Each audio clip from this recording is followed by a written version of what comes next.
Hi, this is Jackie. I'm back with video number 4 on New Age Christianity. I know it's been a while, but July's just been kind of a super crazy month. My goal is to eventually do a couple of these a month, but I think I've gotten a little bit behind. But anyway, I want to talk today about some of the similarities and differences between New Age and Orthodox Christianity. And again, I will be referencing the Aquarian Gospel book as my main source for New Age Christian beliefs. And if you've missed my previous videos that talk about the Aquarian Gospel, you can find those on my Facebook page. And if you're like me and you're not an audio learner, you're more of a visual learner and you need something to look at, the transcripts for all of those are also on my website, on my blog, which is jacquelinejoan.com. And there is a link to the blog on my Facebook page. Again, I want to emphasize, I am not an authority on any of this. I don't have any formal education in it. I am really just sharing my personal beliefs. And everybody has different personal beliefs. We are each on our own spiritual path. So please take what resonates with you and just leave the rest. For the most part, the Aquarian Gospel pretty closely tracks the canonical Gospels in the Bible with regard to events leading up to Jesus' birth, the birth itself, and then later on his public ministry. There are a few additional stories and teachings in the Aquarian Gospel that are not found in the Bible, especially during Jesus' public ministry. But for the most part, I generally did not find them to be in any way contradictory with the Bible accounts. Rather, they were just kind of supplementary. They added additional information. But you may have noticed that the gospel account of Jesus' life has some pretty big gaps in it. We learn about the events leading up to Jesus' birth. We learn the birth story itself. And then we basically know nothing about his life until he turns up at age 12, talking to the teachers of law in the temple. And then after that, there's another huge gap until he starts his public ministry at age 30. Now, I've always found that gap to be a little puzzling. Why is there nothing at all about Jesus' childhood and his young adulthood except that one incident in the temple at age 12? I was always curious about those years, and I guess I assumed, and I think many Christians assume this, that during that intervening time period, Jesus was living in Nazareth, helping Joseph with the carpenter trade, maybe doing some studying in preparation for his public ministry. But the Aquarian Gospel fills in those gaps in a kind of a surprising way.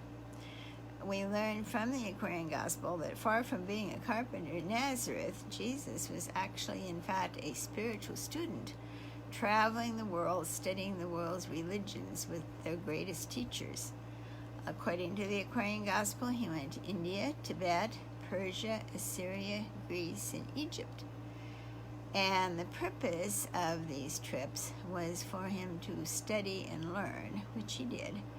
But because Jesus was Jesus, he also frequently found himself in a teacher role, even at a fairly young age. Now, sometimes this actually got him into trouble.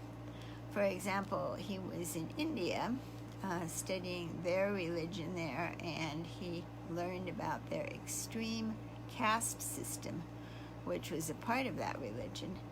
And under that caste system, some people were nearly gods, while other people were not even human. They were subhuman.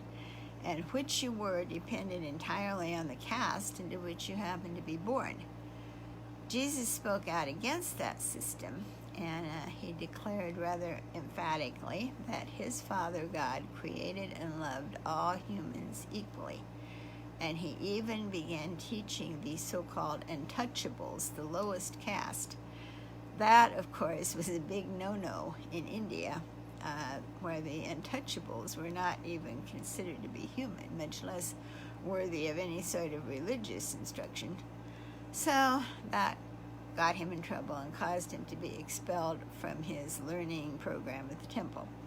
He then moved in with the common people and continued to teach them. And I found this story to be so totally in line with the Jesus that I know. The Jesus that loves everyone, who sees God in everyone. So this particular story absolutely resonates as true for me based on what I know, my beliefs about Jesus. So for the most part, I didn't find any great conflicts between New Age Christianity as set forth in the Aquarian Gospel and Orthodox Christianity. New Age is more an adding on to than a contradiction, with one major exception. Orthodox Christianity teaches that Jesus suffered, died, and rose from the dead in order to pay the price for sin and earn forgiveness for sinners, which of course is everyone. This is called the doctrine of substitutionary atonement, and I have always had a problem with it. And my problem with it was expressed pretty well by retired Episcopal Bishop John Shelby Spong, and he had this to say about atonement theology. God becomes a monster, God's an ogre, God is one that does not know how to forgive, God is one who has to have a human sacrifice, a blood offering. That's Bishop Spong's take on it. And in a way, and that's pretty much my take on it too, and in a way, this belief actually asks us as Christians to do something that God doesn't do. Christians are asked to forgive unconditionally with no strings attached. But the God of substitutionary atonement doesn't forgive that way. That God most definitely has strings attached. Someone has to suffer. Someone has to pay the price before this unconditional forgiveness is offered. That's not really unconditional. So New Age Christianity, by contrast, teaches that the purpose of Jesus' death and resurrection is not to pay the price for sin and earn forgiveness, but two purposes actually.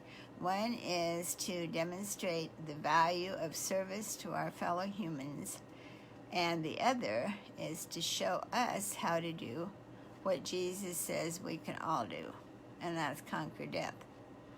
With New Age Christianity, the emphasis is less on the sacrificial death and more on the resurrection. Jesus says that he lived to show the possibilities of man. And this is a quote from the Aquarian Gospel, Jesus speaking. I came to earth to demonstrate the resurrection of the dead, the transmutation of the flesh of carnal man to flesh of man divine. And in another part of the Gospel, we have the Magi, and you'll probably remember the Magi. They're the wise men from Jesus' birth story. They pop up several times, actually, in the Aquarian Gospel after the birth story. And one of those times, they are discussing Jesus after his resurrection. And they say, he, Jesus, is now the only master of the human race whose flesh has been transmuted into flesh divine. He is the God-man of today. But everyone of earth shall overcome and be like him, a son of God.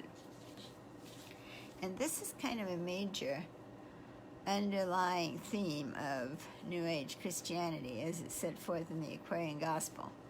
Jesus frequently states, what I have done all men can do, and what I am all men shall be. This idea comes up over and over again. Jesus came to show us what we all can do and what we all can be. Not that he was some sort of unique person that could do things that are unattainable for the rest of us, but that we can all do it. We can all do what he did. We can all be what he is. Now, actually, this is a teaching of the Bible as well, but it's not one that's really emphasized much in Orthodox Christianity, but it's in there. The Gospel of John, chapter 14, verse 12, Jesus says, I tell you the truth, anyone who has faith in me will do what I have been doing. he will do even greater things than these, because I am going to the Father. So it's pretty much the same idea. Anyone who has faith in me will do what I have been doing. What I have done, all men can do. What I am, all men shall be. It's not really a contradiction. It's just not something that Orthodox Christianity has chosen to emphasize. But it's very much emphasized in New Age Christianity as being actually the whole purpose for Jesus' life on earth, is to show us what we can do and what we can be. So we've covered what I see as the main difference between New Age and Orthodox Christianity. However, there are a few other differences, and in the next video I want to go into a little more detail about that. I want to talk about the distinction between Jesus and the Christ, and they are two distinct beings. Christ is not just Jesus' last name. There is Jesus of Nazareth, the human being, and there's the Christ, who is one of the divine persons of the Holy Trinity. And then how Jesus became the Christ. And no, according to New Age Christianity, it did not happen when he was conceived or born. It happened at a later point. So we'll talk some about that. And then also how New Age Christianity relates to reincarnation and karma. And I'm not sure whether we're going to get all those done in one video or not, but those are some subjects that I hope to cover in the future. So I want to thank everybody for listening today. And again, if you have any questions, comments, feel free to leave them on my Facebook page. And again, all the videos are available on my Facebook page. All the transcripts are available on my blog, which is linked on my Facebook page. So have a great day, and we'll see everybody later.